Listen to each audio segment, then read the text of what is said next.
Depuis un quart de siècle, le groupe Oncorad façonne le paysage de l'oncologie et des soins médicaux spécialisés au Maroc. À travers une approche alliant innovation, éthique, développement territorial, le groupe a su élargir son empreinte et renforcer son impact sur le système de santé. Aujourd'hui, Oncorad Group dévoile une vision ambitieuse pour l'avenir. Expansion du réseau, nouvelles technologies, partenariats stratégiques. Quels sont les défis et opportunités qui se dessinent ?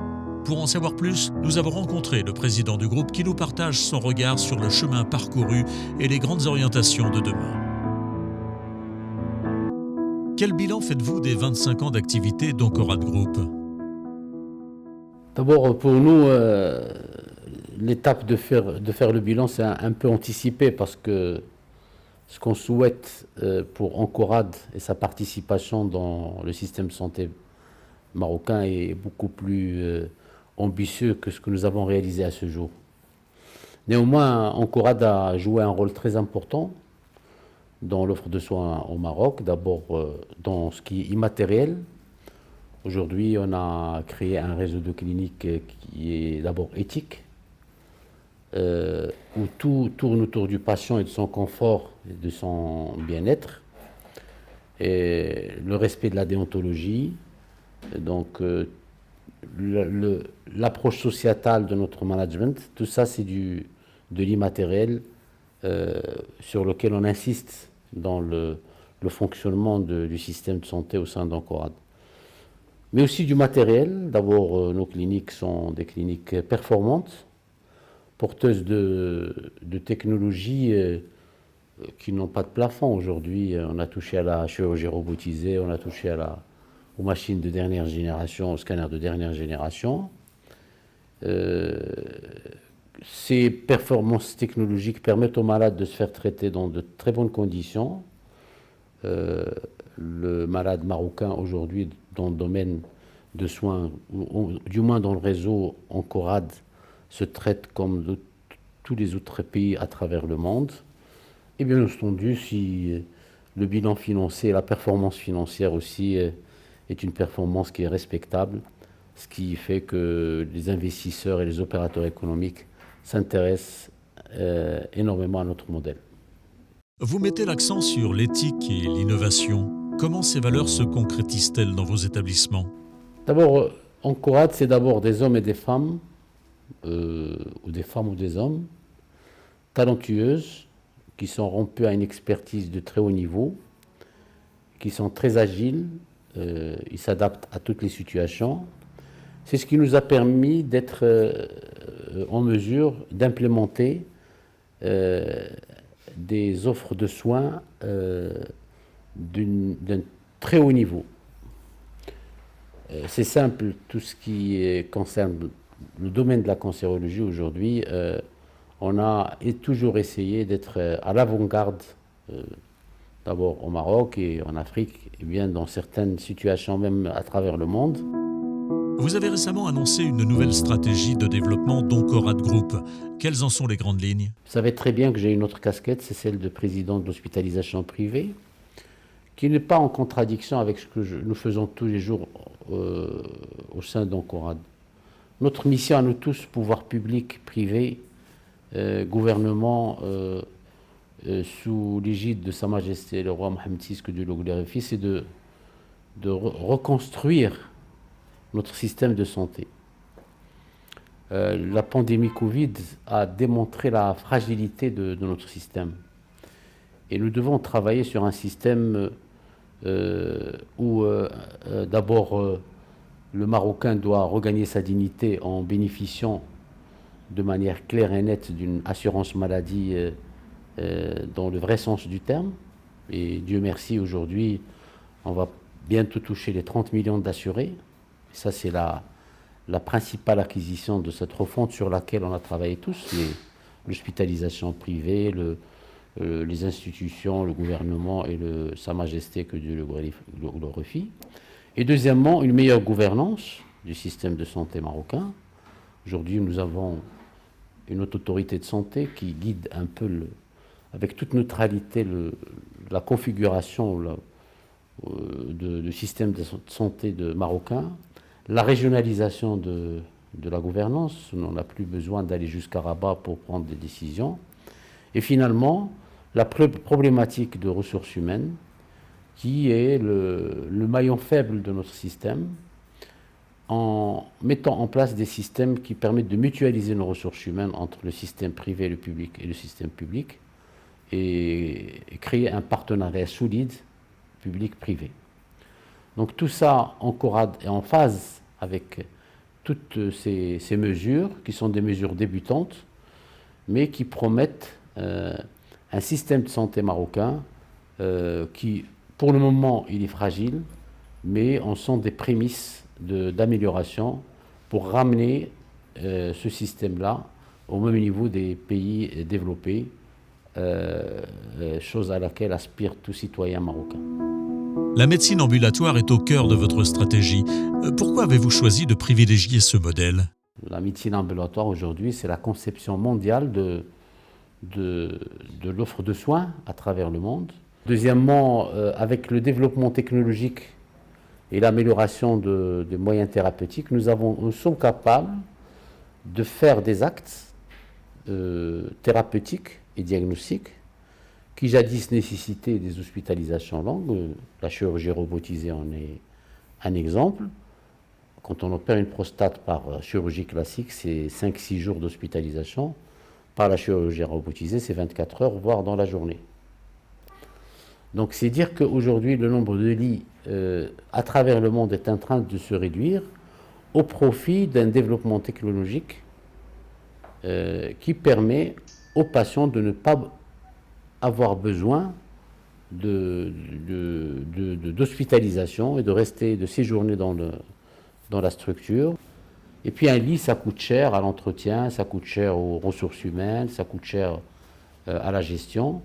Donc nous sommes obligés d'optimiser notre dépense de santé, sinon nous avons un système de couverture médicale qui est ambitieux, qui veut prendre en charge 30 millions d'habitants, mais si on n'optimise pas ensemble, il risque de s'essouffler, de se mettre en faillite. Cette stratégie est aussi axée sur l'innovation. Comment Oncorad Group relève-t-il ce pari ? On a parlé du robot. Le robot, aujourd'hui, hier, on est à notre 100e malade. On l'a installé le mois de mai. On a tout fait avec le robot. Des chirurgies très complexes aux chirurgies très simples. 0 mortalité sur les 100 malades traités. Pourtant, c'est des pathologies lourdes. Donc, c'est des malades qui ont séjourné en moyenne le maximum 3 à 4 jours. Le robot, on l'a introduit, on l'a démocratisé aussi, c'est-à-dire grâce aux personnes qui commercialisent le robot, on a essayé d'obtenir d'eux un système, un modèle économique et financier qui permet à tous les patients d'accéder à cette chirurgie robotisée. Je dirais, on a actuellement atteint le tiers pratiquement du coût d'une chirurgie robotisée en Europe. Donc c'est dire qu'il y a un travail aussi technologique, mais un travail économique, parce que ça ne sert strictement à rien d'introduire des nouvelles technologies, alors que ces nouvelles technologies restent inaccessibles, parce que soit que non couvertes par l'assurance maladie ou coûteuses. Maintenant, on travaille pour convaincre le système de l'assurance maladie pour pouvoir réfléchir à ces nouvelles technologies. On a réussi quand même à introduire certaines techniques et puis à démocratiser, à baisser au plus bas leurs coûts pour permettre aux patients d'y accéder facilement. En la chirurgie à distance, d'abord, on a prouvé qu'on peut le faire.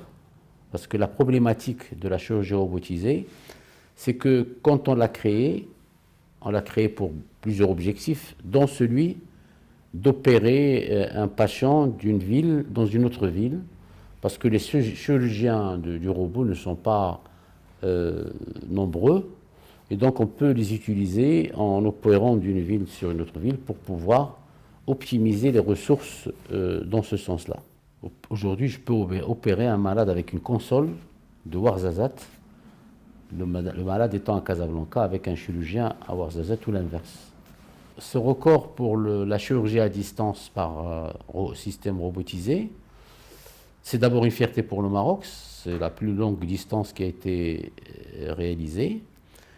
Ça a été un succès parce que tous les moyens sécurisant cet acte ont été respectés et prises, toute la sécurité. Il y avait une équipe backup ici, les systèmes de liens informatiques et Internet étaient doublés, le chirurgien était très compétent et il était à Shanghai. Mais sincèrement, l'objectif, c'est pas la distance. On n'est pas en train de jouer une partie de sport ou pour battre un record. Mais c'est dire au Maroc, au moment où on a besoin d'optimiser nos ressources humaines, on peut opérer un malade placé dans une ville d'une autre ville. Bien que l'entrée en bourse ait été évoquée par le passé, vous avez précisé que cela ne fait pas partie des priorités actuelles. Quelles sont les raisons derrière ce choix ? Non, la bourse, elle est dans l'esprit et la vision de toute entreprise. En fait, c'est plutôt les moyens de financement de son développement. Bon, il y en a plusieurs, il y a la levée de fonds, l'equity, le système bancaire et la bourse. Sincèrement, pour nous, actuellement, la chose à laquelle on est en train de penser, c'est non pas de distribuer des actions aux citoyens marocains, mais c'est de distribuer des endroits où il peut se faire traiter. Donc c'est ça la priorité, c'est améliorer l'accès aux soins. Maintenant, la bourse pourrait venir, avec nos investisseurs, renforcer notre moyen de financement pour accéder à notre programme. Ce n'est pas exclu, mais pour le moment, il y a une priorité, c'est d'aller faire sortir des unités de soins performantes, porteuses de nouvelles technologies à travers tout le royaume. Si la bourse est nécessaire, on la fera, mais aujourd'hui, il n'est pas d'actualité. On travaille sur l'organisation, sur toute la remise à niveau de la gouvernance, mais si demain la bourse sera nécessaire, on n'aura aucun mal à réfléchir sur cette option. Oncorad Group prépare actuellement une levée de fonds foncière. En quoi consiste cette opération ? Le groupe Oncorad, qui était un jeune groupe de dimensionnement, je dirais, débutant, a compris que pour aller de l'avant, il faut qu'il lève des fonds. Mais pas à n'importe quelle condition. Donc, lever des fonds, d'abord, on l'a fait, le profil de nos investisseurs, c'est des profils, je dirais, institutionnels. Nous sommes les deux investisseurs qui sont dans le tour de table d'Oncorad, c'est la Caisse de dépôt et de gestion, c'est le Cap Mezzanine, donc c'est une filiale de la Caisse de dépôt et de gestion, et Stoa, qui est une filiale qui dépend de la Caisse de dépôt et de consignation française. Donc ce choix, c'est une fierté pour nous, parce que c'est des organismes institutionnels, très transparents, qui nous ont fait confiance. Donc cette première levée de fonds, elle nous a permis quand même la programmation d'une dizaine d'établissements, et d'autres sont en cours de finalisation et d'autorisation. Le deuxième point, on a compris depuis quelques années qu'il va falloir qu'on se focalise et qu'on se concentre vers notre métier qui est de soigner. Construire des cliniques, ce n'est pas notre métier. Et deuxièmement, on a voulu capitaliser sur un patrimoine foncier et immobilier du groupe. Et donc, une deuxième levée de fonds foncière est en cours. Ça permettra au groupe de se concentrer sur le métier, celui de soigner, et bien sûr mettre aussi bien le foncier existant et les futurs fonciers entre les mains de professionnels qui connaissent mieux la question que nous. Troisièmement, dans notre plan de développement, nous n'avons pas exclu des collaborations bilatérales avec des acteurs, des développeurs immobiliers qui nous contactent, qui nous font confiance sur des projets très intéressants avec lesquels on travaille maintenant pour le développement d'un troisième volet de notre développement et élargissement de notre rayon d'offres de soins au Maroc. Quelles initiatives Oncorad Group met-il en place pour relever le défi des RH? Les ressources humaines, c'est un véritable problème. On manque de 120 000 ressources humaines santé au Maroc, c'est énorme. On manque de 30 000 médecins au Maroc, plus que ce qu'il en existe. On manque de 90 000 infirmiers et personnels de santé. Et sans ces ressources humaines, on ne peut rien faire. Alors comment Oncorad envisage ce défi de ressources humaines? C'est d'abord, et nous comptons beaucoup sur la politique gouvernementale, c'est mutualiser nos ressources, le partenariat privé-public. Je pense que sur certaines régions, on est obligé de mettre en place un partenariat avec les structures étatiques sur les ressources humaines, sur les technologies disponibles. Ça, c'est l'évidence, et c'est comme ça que beaucoup de pays à travers le monde ont pu régler le problème de ressources humaines. Le deuxième point, c'est aller chercher les talents et les motiver.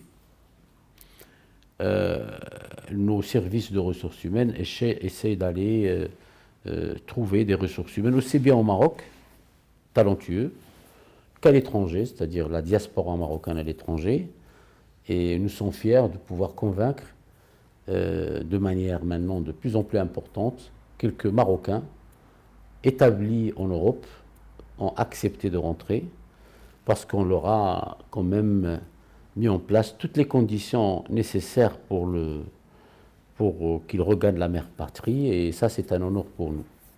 Pour renforcer un peu notre politique en matière de ressources humaines et de sécurisation, et comme le groupe est très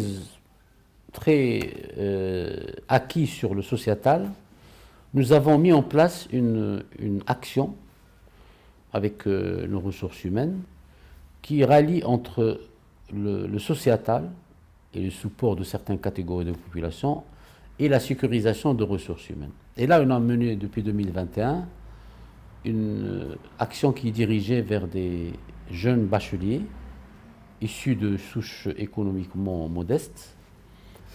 On leur a octroyé une bourse dans des écoles privées très réputées de 3 ans.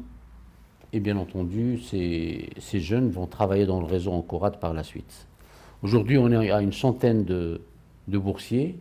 L'année dernière, on a eu le mois d'octobre dernier, on a eu la première promotion qui était de 28, qui travaillent maintenant dans nos cliniques. Il y a des bourses sont encore disponibles si des gens sont intéressés. Et régulièrement, chaque année, il y a une trentaine, quarantaine d'étudiants qui sortent de ce programme-là, qui renforce notre capacité de ressources humaines.